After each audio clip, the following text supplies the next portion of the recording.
everyone, and welcome to the Ripple Effect of You podcast. I'm your host, Ashley Williams. For those of you who are just joining for the first time, welcome. Thank you so much for tuning in. Make sure to click that subscribe button so that you can get notified every time that I release an episode. And for those of you returning, welcome back. I'm so excited to talk with you today. On today's episode, we're going to be talking about how to develop better self-trust.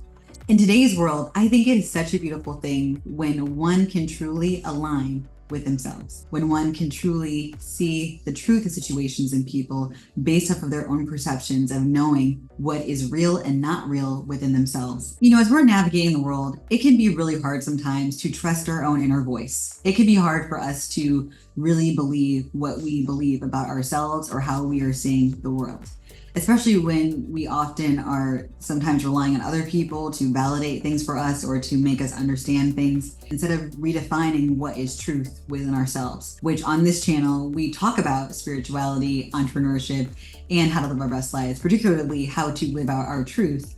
And so I'm really excited for you to be listening to this because it's a really important topic for me, especially around the idea of cultivating our own truth and our own self-trust within ourselves. Going back to what I was saying, anytime that we are forced to have to really understand what we believe to be true, it causes us to then force ourselves to realize if we can actually trust ourselves. Now, the thing about trust, especially self-trust, I should say, is that it really connects with our self-worth. Well, how is this? Because the more that we value ourselves, the more that we will value our truth, the more that we will value how we feel about certain situations, people, or things, and things that are happening around us and helping us to navigate those certain things. And that is why I believe it is so important to develop trust within yourself, to trust yourself. I think many times in our world, it's hard to do this, you know, because we're constantly being bombarded with media, advertisements, and God knows what else that can cause us to go off path. But I want to remind you today to really validate yourself, to really trust in yourself, your truth, and particularly what you're feeling the creator is calling for you to understand and to align with and to hold truth to. For example, I really want to go through 3 ways that you can cultivate more self-trust within yourself. Number 1 is that you can really look to feeling how you feel within your body. Now, when you're going out in the world and you're around certain people or dealing with certain things, you know, we all have these moments when we're questioning, should I do this or should I do that? What way should I go?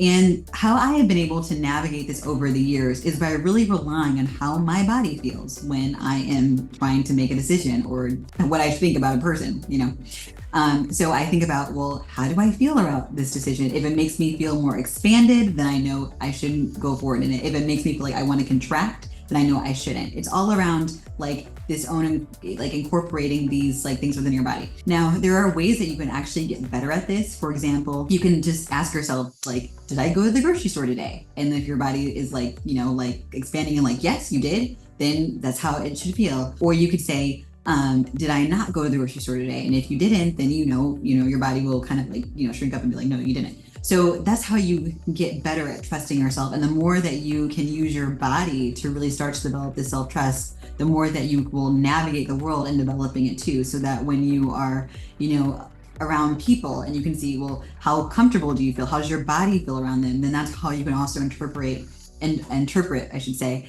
how you're feeling in those situations. One content creator that I really like, I love her YouTube channel, and I can't remember her name off the top of my head, but I like her videos when I see them. She talked about this today and how she doesn't use the word trust with other people. She only uses the word trust within herself because it's such a powerful word to her. And she really believes like, you know, like trusting should only be with yourself. And for me, it's with myself and God. And so she said that one thing that she does is that she uses the word comfortable. How comfortable is she around certain people? Because she said it really relates to her inner child, which to me really connects with like our bodies and how we all have an inner child that is harboring within us our own like little person of, if you will, of who we were when we were a kid. And that little person is telling you how how it feels about certain things or situations and reminding you of how to go about certain things or not go about certain things. And so I really think that the more you align with that aspect of yourself, which really is like your gut, which they say is like your second brain, the more you'll be able to align with if you should be moving in a certain way or hanging around certain people or doing certain things. So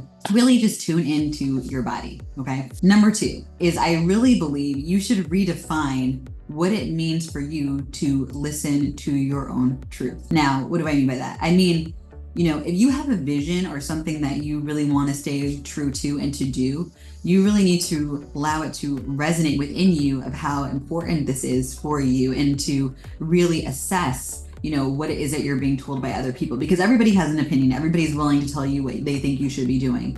But I've often have realized that many times people don't even know what they're doing. Not necessarily, all the time. We're all navigating life. Even I am navigating life as I'm, sitting here talking to you about this topic. My point is that really stay true to your own truth. What do you believe? What is your vision? Who are you aspiring to be? What are you aspiring to do? And to hold true to that amid listening to what other people are telling you. And again, by using your body to really see if that what they're saying is resonating with you, the easier it's going to be for you to navigate a situation or what you should be doing. You'll really start to, again, cultivate this self-trust, as well as even more self-worth within yourself. My number 3 for you is at the end of the day, I think it really comes down to, what do you believe about yourself? At least for me personally, I've had moments when I've allowed other people to shape my opinions of myself, or how I should navigate and see the world. And I really had to come true to this idea of, how do I see myself and who is it that I want to be in this lifetime? Because they don't have the vision that I have for my life. They don't know what God has put in my heart to do. They don't know what He's called me to be, or the places that He's called me to go, or things to do. Only I do. And that's because of my relationship with God.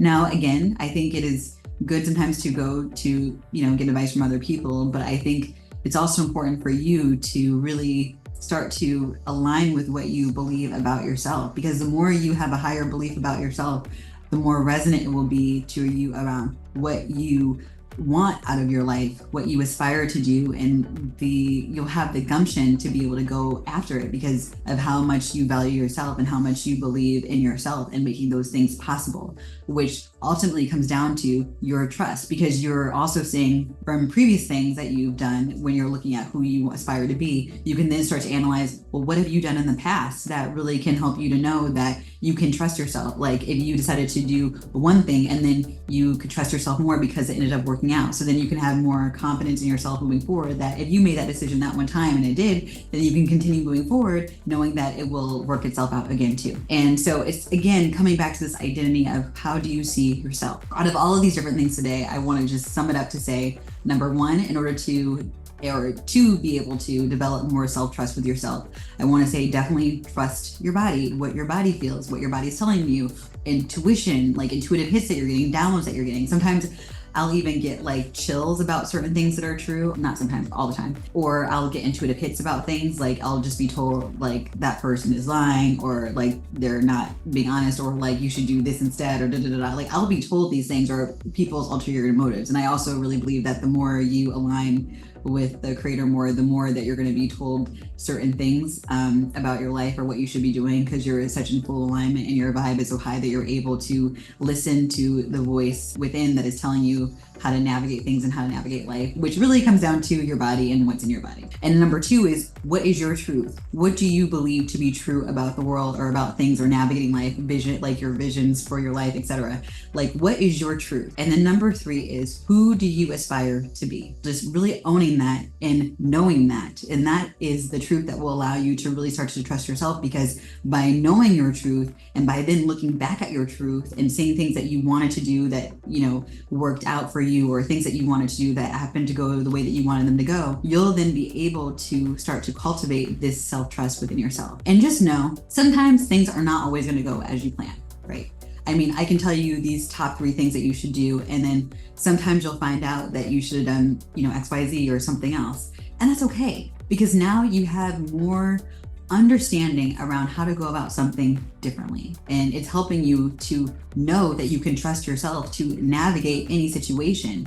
And maybe there was something important for you to learn by, going a different way than what you thought you should be doing, or it didn't work out the certain way that you did, because there was something that you should learn in order to get better, so that you can then take the next path and get better at the next thing. So all things really work together for our greater good. I really believe that. Nothing is in vain. Nothing that happens is bad for you. Everything works out for you. Even the people who, may not have your best interest at heart, who might tell you to do something that doesn't work out for you. It's okay. or even the things that you thought were going to work out for you that you tried to pursue that they didn't, it's okay. Or even if you thought that you could trust yourself to do something and then you weren't able to do it, it's okay. Because then you're learning more and more things about yourself, about the world, that are going to ultimately help you to get to the next place in your life of where you're going to go and where God is leading you. I don't want to push my beliefs, but where I believe God is leading you. So it's okay. I think we needed to take the pressure off of ourselves. And in having more self-trust, I've also learned that taking the pressure off, as a bonus tip, I should say, is really great too, because life is already hard enough, right? I mean, there's already enough that we have to deal with in the day-to-day challenges that we're dealing with. Why beat up on ourselves in the process if something doesn't go out the way that we planned? Why? As you were moving forward, you were just trying to do the best that you could. So don't beat up on yourself about it. Just know it's okay. You can keep moving forward and you're getting better and better. Every time you're getting better and better. And every time you decide to trust yourself, you're getting better and better and knowing that you can trust yourself. So just keep going. You got this. You can do this. Yes, I believe in you. Your self-trust is truly your superpower. So thank you so much for tuning in on this edition of The Ripple Effect of You. If you enjoyed this episode, please give it a like and please make sure to subscribe. I look forward to seeing you next time. And thank you so much for tuning in and take care. Bye.